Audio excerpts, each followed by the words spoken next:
सासू माँ बदल गई। कहानी उस घर की है जहाँ बहू और बेटी को एक माना जाता था, लेकिन फिर। अरे शिखा बेटा, तू रसोई में क्यों घुसी रहती है? जा, रोटी मैं बना लूंगी। नहीं नहीं माँ जी, आप बैठिए, बस सारा खाना बन ही गया है। श्वेता को बोल देती हूँ, वो खाना लगा देगी सबका। सॉरी भाभी, मेरे पास वक्त नहीं है। माँ, मुझे पैसे देना, पार्लर जाना है। हाँ हाँ चली जाना, भाभी को भी ले जाना। वो भी जाने को बोल रही थी पार्लर, पर पहले ना मदद कर दे उसके खाना लगाने में। देख माँ, वो बहू है, उसे बहू रहने देना, इतना सर पर मत चढ़ा भाभी को। श्वेता, ज्यादा मत बोला कर। बहू और बेटी में कोई फर्क नहीं होता है, जा जाकर काम कर। ननद को माँ का भाभी से इस तरह प्यार करना बिल्कुल अच्छा नहीं लगता। वो बार बार किसी न किसी तरह माँ को भाभी के खिलाफ भड़काती रहती, लेकिन कोई फायदा ना होता। एक रोज, अरे बेटे किशन, जा बहू को कहीं घुमा कर ला, सारा दिन घर में काम करती रहती है।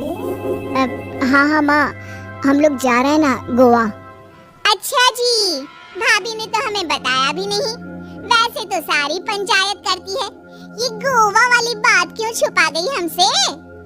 अरे क्योंकि उसे खुद नहीं पता था बहन, मुझे टिकट सस्ती मिल रही थी तो मैंने बुक कर दिया। हाँ शिखा, पैकिंग कर ले, संडे हम जा रहे हैं गोवा।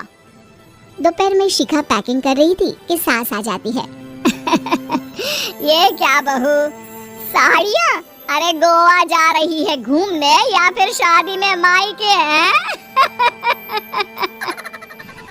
माँ जी, ऐसा कुछ है ही नहीं, समझ में नहीं आ रहा क्या रखूं कपड़े में। अरे तेरी और श्वेता की साइज तो एक ही है, उसके कुछ मॉडर्न कपड़े ले ले, आकर लौटा देना।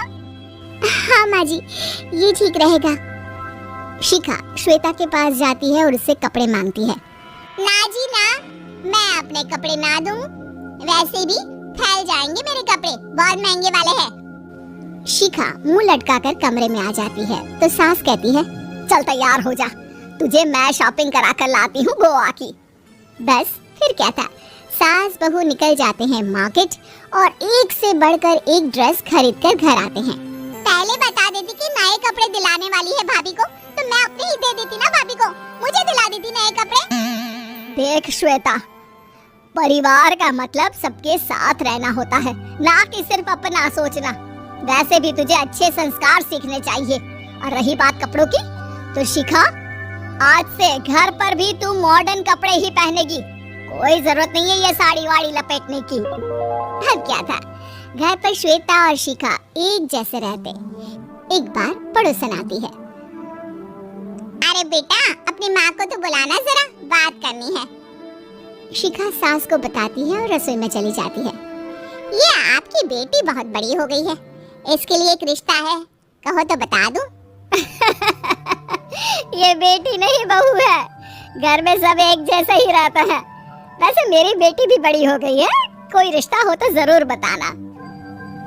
पड़ोसन रिश्ता लेकर उन लोगों के घर आती है। तब श्वेता की होने वाली सास कहती है, तो ये घर है, कितने मंजिल का है? और ये बहू ने आपकी क्या पहन रखा है, जीन्स टॉप?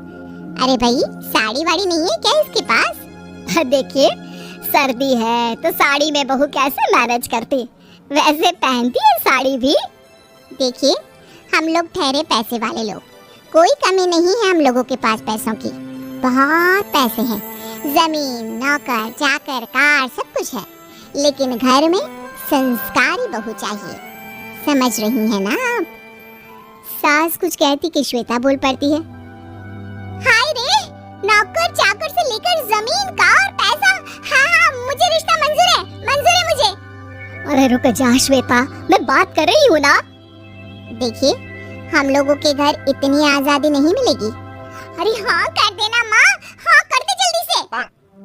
सास क्या करती, बेटी की शादी ऐसे घर में कर देती है जहाँ ना उनके विचार मिलते हैं और ना ही आचार। शादी के बाद एक रोज फोन पर, श्वेता बेटा एक बार घर आ जा, बहुत दिल करता है तुझे देखने का। माँ वो घर पर बहुत काम होता है, कैसे आऊँ? बड़ा घर है लेकिन आने जाने वालों की लाइन ही लगी रहती है। बेटा मैं तो जानती थी उस घर का हाल, लेकिन तू ही नहीं मान रही थी। माँ देख, हर घर का यही हाल है। तेरी बेटी को यहाँ घूंघट हटाने की परमिशन नहीं है और एक तरफ भाभी स्कर्ट पहनकर घूम रही है। बेटा मुझे क्या पता था कि मेरी बेटी को ससुराल के नाम पर पिंजरा मिल जाएगा। अच्छा माँ, फोन रखती हूँ, सास को गर्मा गर्म रोटी खिलानी है। तुम लोगों की तरह नहीं कि एक रोटी बनाओ, एक सब्जी बनाओ, फिर सारा दिन फ्री होकर घूमो। सास फोन तो रख देती है, लेकिन सोच में पड़ जाती है कि एक तरफ बेटी जिसे कोई आजादी नहीं, वहीं दूसरी तरफ बहू जिसे देखकर लगता ही नहीं कि उसकी शादी भी हुई है। अगले रोज, शिखा, अरे ओ शिखा। हाँ माँ, क्या हुआ? कुछ चाहिए आपको? मैं जिम जा रही थी। जिम के कपड़ों में बहू को देखकर सास को घूंघट में अपनी बेटी का ख्याल आता है। देख बहू, घर में बहू की तरह रहा कर। इतने टाइट कपड़े पहनकर जिम जाना पसंद नहीं मुझे। जा जाकर रोटी बना। रोटी? माँ अभी तो शाम के 6 बजे हैं। इस वक्त रोटी? अब क्या मेरे खाने पीने पर भी पहरा है? अरे जब मर्जी तब मैं अपने घर में खा भी नहीं सकती क्या? बहू को अजीब लगता है। वो समझ नहीं पाती कि जो सास कल तक इतनी सपोर्टिव थी, उन्हें अचानक से क्या हो गया। वो किचन में जाती है, गरम रोटी के साथ 2 तरह की सब्जी, रायता, सलाद सब लेकर सास के पास आती है। माँ जी, खाना। इतना सारा खाना? राक्षस समझा है क्या मुझे? रोटी मांगी थी मैंने गर्मा गरम बस। पर माँ जी, रोटी खाती किससे आप? सब्जी तो बनानी थी ना। अरे भूख मर गई मेरी तेरी बहस से।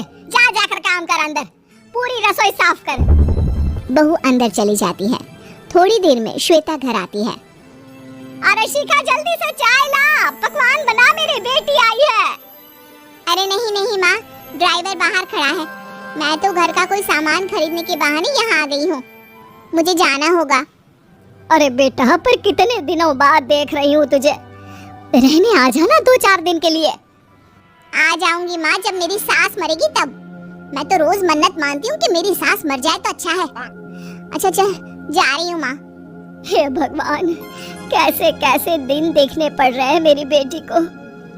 सास अंदर जाती है, जहाँ श्वेता की जिम वाली सहेली का फोन आया होता है। क्या बात है, आज जिम नहीं आई? अरे पता नहीं यार, आज माँ को क्या हो गया अचानक। पर खैर कोई नहीं, लगता नहीं कि मैं अब जिम आ पाऊंगी। शिखा स्पीकर पर बात कर रही थी, जिसे सास सुन रही थी। यार ये सास ना होती ही ऐसी है। मैं तो कहती हूँ बुढ़िया जल्दी मरे और तू आराम से जिए। शिखा को सहेली की बात पर गुस्सा आ जाता है। माँ के मरने की कौन सा बच्चा दुआ मांगता है मोहिनी? आगे से ऐसी बात मेरे सामने मत करना। हमारे घर की शोभा ही माँ है। क्या हुआ जो थोड़ी शक्ति दिखा रही है? उसमें भी कोई ना कोई उनकी भलाई ही होगी। मैं तो कहती हूँ भगवान मेरे जैसी सास सबको दे, जो सिर्फ माँ की तरह है। सास वाली तो कोई बात ही नहीं है उनमें। सास ये बात सुन रही थी। उनकी आंख में आंसू आ जाते हैं कि क्यों वो बेटी की किस्मत में बहू को भी भागीदार बना रही थी। शिखा, अरे ओ शिखा, क्या हो गया? जिम नहीं जाना क्या?